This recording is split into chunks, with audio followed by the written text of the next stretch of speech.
Guys, I am sorry that I couldn't get a more detailed video to you on Wednesday. There have been a lot of changes this week, a lot of information and updates and crazy stuff. But I'm going to review what I know and what's been sent out and given to me at this point.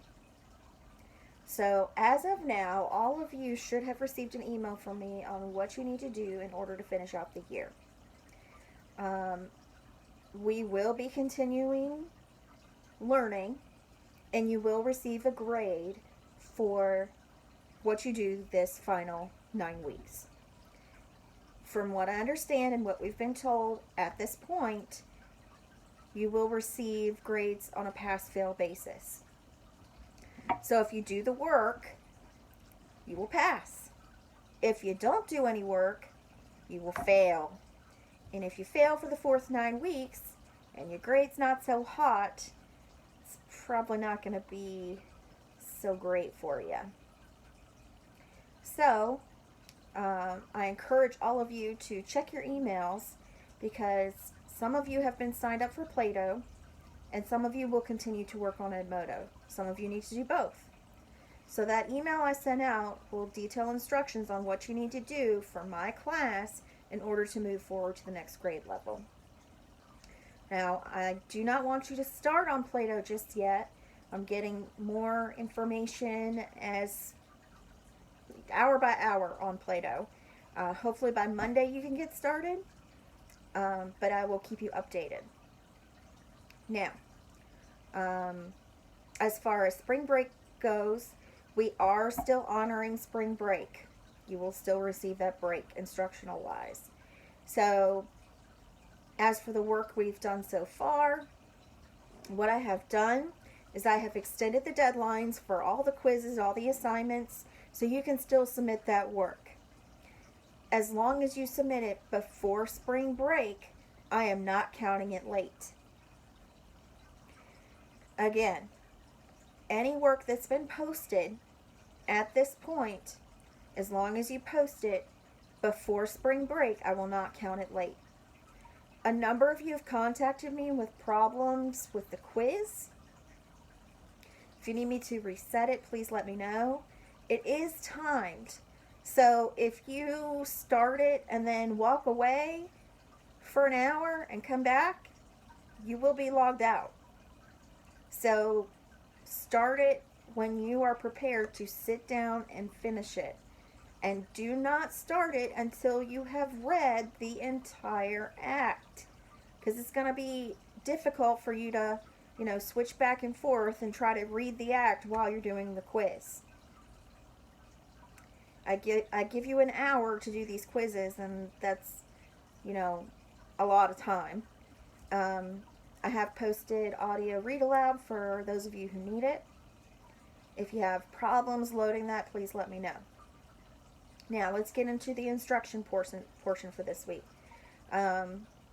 We will continue to have instructional videos posted on Monday, Wednesday, Friday, and just like last week, I will go over your study guide questions on Monday. So please try to have those posted by Sunday. So this week, you were responsible for reading Act 2 of Julius Caesar. And man, this really picks up the pace. As I've mentioned before multiple times, this is a super dramatic play. It is a history, but Shakespeare really amps up the drama and tension to make this accessible, as well as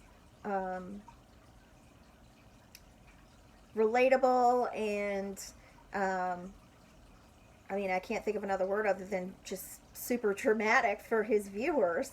Because remember, these were commoners, these were everyday folks, and they wanted to be entertained. They're not going to go to a history play just to watch some super boring documentary about what happened. They want to be entertained. They want to be wowed.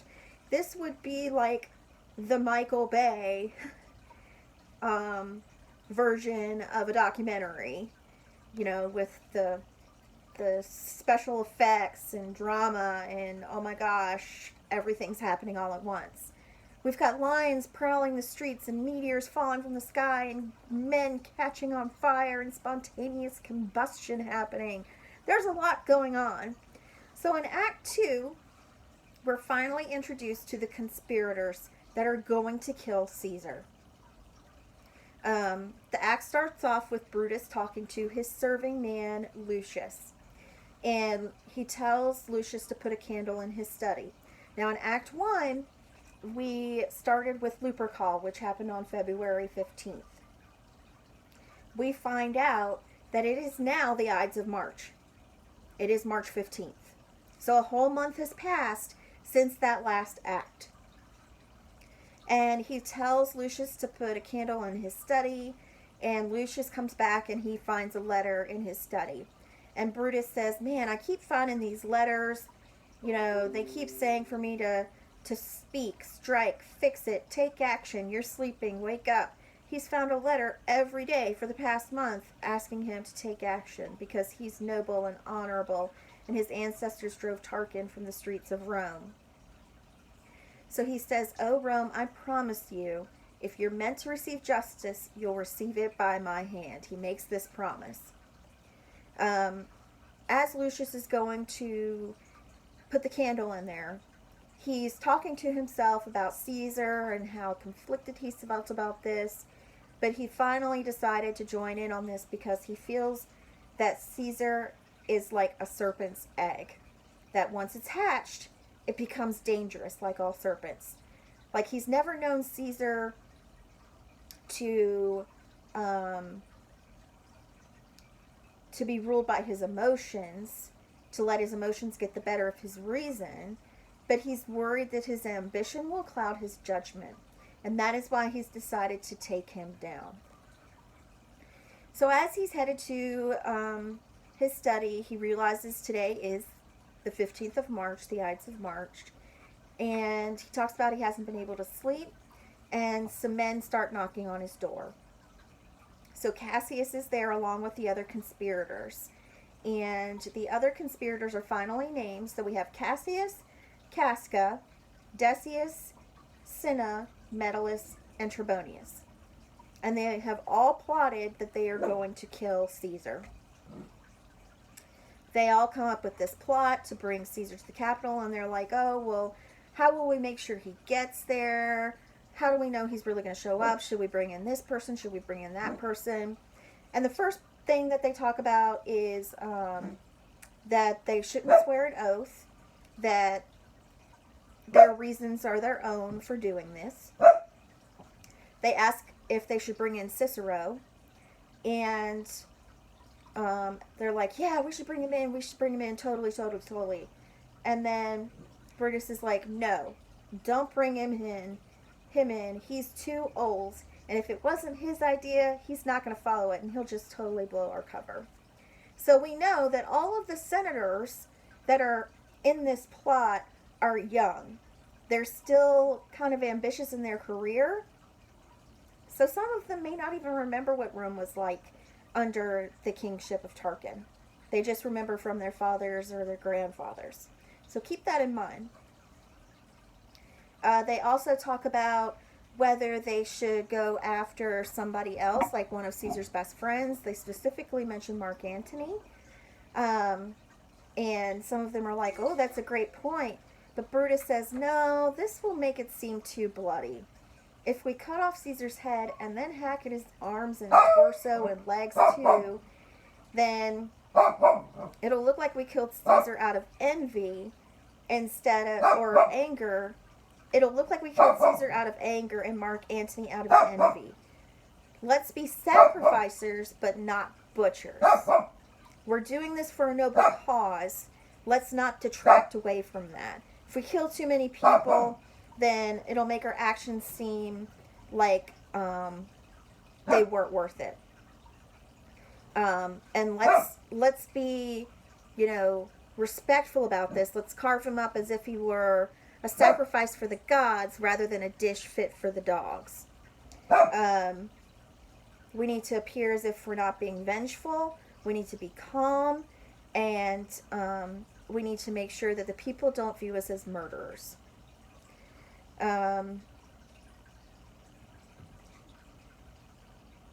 So during this whole exchange, Cassius is the one that keeps saying, well, what about this guy? What about that guy? What about this? And Brutus is the one that kind of reins the conversation back to a more logical, or at least in their minds, logical, realistic view. This is showing that the power has shifted in this struggle from Cassius to Brutus. And Brutus is now essentially the leader of this plot. All of them even say that since Brutus is with them, they feel confident. And finally, they decide that they know that Caesar will go out in public because Decius is going to appeal to his ego. So they mention that Caesar has become superstitious and that he has hired priests and soothsayers to make sure that he stays alive, essentially. He's become really paranoid that someone is going to hurt him. But Decius is like, don't worry about that. I got this, guys. He talks about how he hates flatterers. But then when he says that is when I'm flattering him the most. So all I need to do is appeal to his ego, flatter him, and he'll come out to the Capitol. So he decides the way he's going to do this is by saying that they've finally decided to make him a king. Through this whole exchange, they keep mentioning the time. So it's the middle of the night, then it's 3 a.m., then it's 7 a.m., or 6 a.m., 7 a.m., and they need to get to the Capitol by 8 o'clock. And the last person that they bring into their plot is Caius Ligarius, because he hates Caesar. He's been personally wronged by Caesar, so they know that he'll be good for the plot as well. So all the conspirators leave, and the second part of this scene is Portia talking to Brutus. And the reason that Portia is introduced is because her relationship with Brutus is kind of passionate. They view each other as equals. She even mentions that if Brutus doesn't trust her, then she's no better than a common whore. She appeals to him to confide in her what is going on with him and to tell her what his secret is. She even stabs herself in the thigh to prove that she can be trusted. So she talks about that she begs on her knees. She talks about their marriage vows. And she stabs herself in the leg to try and appeal to his senses to get him to tell her what the secret is. And he finally agrees. And this shows that they view each other as equals. They have a passionate relationship. They care about each other's well-being. And this again comes up in the last scene of this act where she's frantically trying to protect Brutus. She's very afraid that something bad is going to happen to him. So, continuing on, Brutus recruits Ligarius, and Ligarius comes in and he's been sick, but he says, Brutus, you've made me well, and he tosses off this sick bandage on his head to show that he's not sick anymore, that Brutus has made him well, and as long as Brutus is leading him, he'll follow him anywhere. He says, I'm satisfied simply knowing that Brutus leads me. So he wouldn't care if Brutus told him to jump off a bridge and kill himself. He would do it because it's Brutus. In scene 2,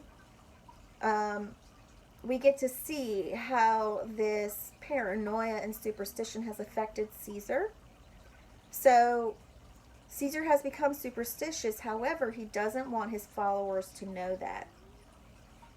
Calpurnia, his wife, has been up all night having a terrible dream that Caesar has been stabbed with many holes, and his blood is pouring out, and the Romans are reveling and playing in his blood, essentially. And she views that as something bad is going to happen to him. So he calls the priests and tells them, hey, my wife's had a bad dream. Try and calm her down. Do an animal sacrifice. See what it says. See if there's any, logic in this. So they do an animal sacrifice, and they confirm Calpurnia's fear of, hey, don't go out today. There was no heart in this animal. Well, Caesar is egotistical, and he says, that I never believed in, that was Calpurnia. He says that that the gods are doing this to test his bravery, and they're saying that he'd be an animal without a heart if he stayed home today. So he won't stay home. That Danger knows Caesar is more dangerous than Danger is. That Caesar is super dangerous. And that Danger and Caesar are two lions born on the same day in the same litter, and Caesar is the older and more terrible, so he will go out anyways. So he is pretty big-headed and thinks highly of himself. I want to go back a little bit and talk about the signs that have been showing up since Lupercalia. So we talked about the signs and omens in the first act. Calpurnia mentions some additional omens that have been seen since Lupercalia over the last month. She says that a servant told her the night watchman saw horrid sights, that a lioness gave birth in the streets, graves cracked open and thrust out their dead, fierce fiery warriors fought in the clouds in the usual formations of war, ranks and squadrons, until the clouds drizzled blood onto the capital. The noise of battle filled the air, and horses neighed, and dying men groaned, and ghosts shrieked and squealed in the streets. So these things had never been seen before, and these omens would have been really scary and frightening and dramatic for the viewers of Shakespeare's time. It would have really heightened the action. So Caesar's like, I'm going out, I'm going out, I'm going out. Finally, Calpurnia gets on her knees and begs him, please don't go out. So he's like, all right, I'll stay home since you're begging me so much. So Decius shows up to Caesar's house first. And he's like, Caesar tells him that he's not going out. And Decius is like, why? And Decius is like, Caesar's like, I don't want to. Because I'm Caesar? Duh. And Caesar says, it wouldn't be true to say that I can't come. I can. And it's less true to say that I don't dare come. I would. Not scared to. I'm just not going to come. I simply won't come. So tell him that I've just decided I'm not coming today. I don't feel like it. Don't want to. I'm Caesar, and this is what I've decided. His wife says to tell them he's sick, and Julius is like, why should I lie? I just don't feel like it. Why would I be afraid to tell some old man the truth? And then he reiterates just to tell them that he's not coming. And Decius says, most mighty Caesar, give me some reason so I won't be laughed at when I tell them so. So Caesar's like, okay. Since I love you, since you're my bro, I'll tell you the real reason. Calpurnia had a bad dream, and she wants me to stay home, so I'm saying I'm staying home. Okay? This is what I'm dealing with at home, and I want my wife to be happy with me. So Decius is like, this dream has been interpreted all wrong. You got it all wrong. It's not a bad dream. This is a good dream. It's lucky. This is saying that your statue is spouting life-giving blood. That you'll provide Rome with sustaining blood. And that men will strive to get some token of your approval from your holy blood. That's what her dream means. Not that you're going to get stabbed to death or anything. That's totally not going to happen. It's not going to happen in a zillion years. I totally promise. Totally. So Caesar's like, that's an excellent interpretation. I like how you think. See, See, wife, you're just worrying too much. I told you worry too much. Just go back to bed and sleep it off. So Caesar's like, I'm going to the Senate. And Decius is like, well, good, because they've decided to make you king. So Caesar is like, well, now I'm really going. There's nothing that's going to keep me away from being king. And Publius shows up to fetch him. And at this point, they say that the clock has struck 8. So they really need to get going to make sure that their plot stays on time. And Antony enters. And at this point, we know Antony is young. He's a partier. He's been up partying all night, but he still shows up on time, too. And Caesar says to prepare the room that he's going to keep Cinna, Metellus, and Trebonius close to him throughout the day. And Brutus is still sad that Caesar isn't really his best friend anymore. They're only like friends. And that's how we close out this scene. The next scene is short. It's only a few lines long. So Artemidorus has heard of this plot. And he is worried, and he has decided that he is going to try and warn Caesar of what's going to happen to him. So he writes him a letter, and it says, Caesar, beware of Brutus. Watch Cassius. Don't go near Casca. Keep an eye on Cinna. Don't trust Trebonius. Pay attention to Metellus Cimber. Decius Brutus doesn't love you. You've wronged Caius Ligarius. These men all have one intention, and it's directed against Caesar. If you aren't immortal, watch those around you. A sense of security opens the door to conspiracy. I pray that the mighty gods defend you. Your friend Artemidorus. His plan is, as they proceed through the streets, Caesar and all his followers, he'll just kind of slip it to Caesar and hope that he reads it before he gets to the capital. And he's like, hopefully you live. If not, then the fates are on the side of the traitors. This is the best I can do. Finally, in the last scene, as I mentioned earlier, Portia's freaking out. She's like, oh man, Brutus is going to do something terrible, but he's my husband and I'm worried about him, and what do I do? What do I do? So she sends Lucius to keep an eye on him at the Capitol to make sure nothing bad happens to Brutus. And the soothsayer shows up, and the soothsayer even mentions that he's going to try and keep Caesar, something bad from happening to Caesar. He's not sure that something bad is going to happen, but there's a lot that he's afraid is going to happen. And his plan is that he's going to wait till the street opens up to try and get in touch with Caesar, because the street is really narrow. So Portia goes home, and her plan is just to sit and wait and hope that everything works out and Brutus doesn't die. And that's where we leave this act. We're kind of, going up the rising action here. We're actually getting kind of close to a climax. We are headed to the Capitol. The conspirators are about to kill Caesar. And all of this action happens in just a few hours. We go from midnight to 3 a.m. to 6 a.m. to 8 a.m. to 9 a.m. as they're proceeding to the Capitol. So a lot happens in that short amount of time. As I mentioned, try to have your study questions done by Sunday. We'll review it, go over it. If you have any questions, let me know. I am thinking of doing a Zoom meeting next week on Wednesday.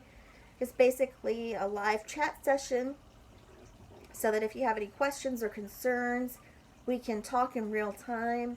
I am reaching out to students and parents and talking to people one-on-one, so if you need some one-on-one help, please email me and let me know and we can set something up. Otherwise, I will touch base with you soon. I hope you're all staying safe. I miss you guys a whole lot. See you soon.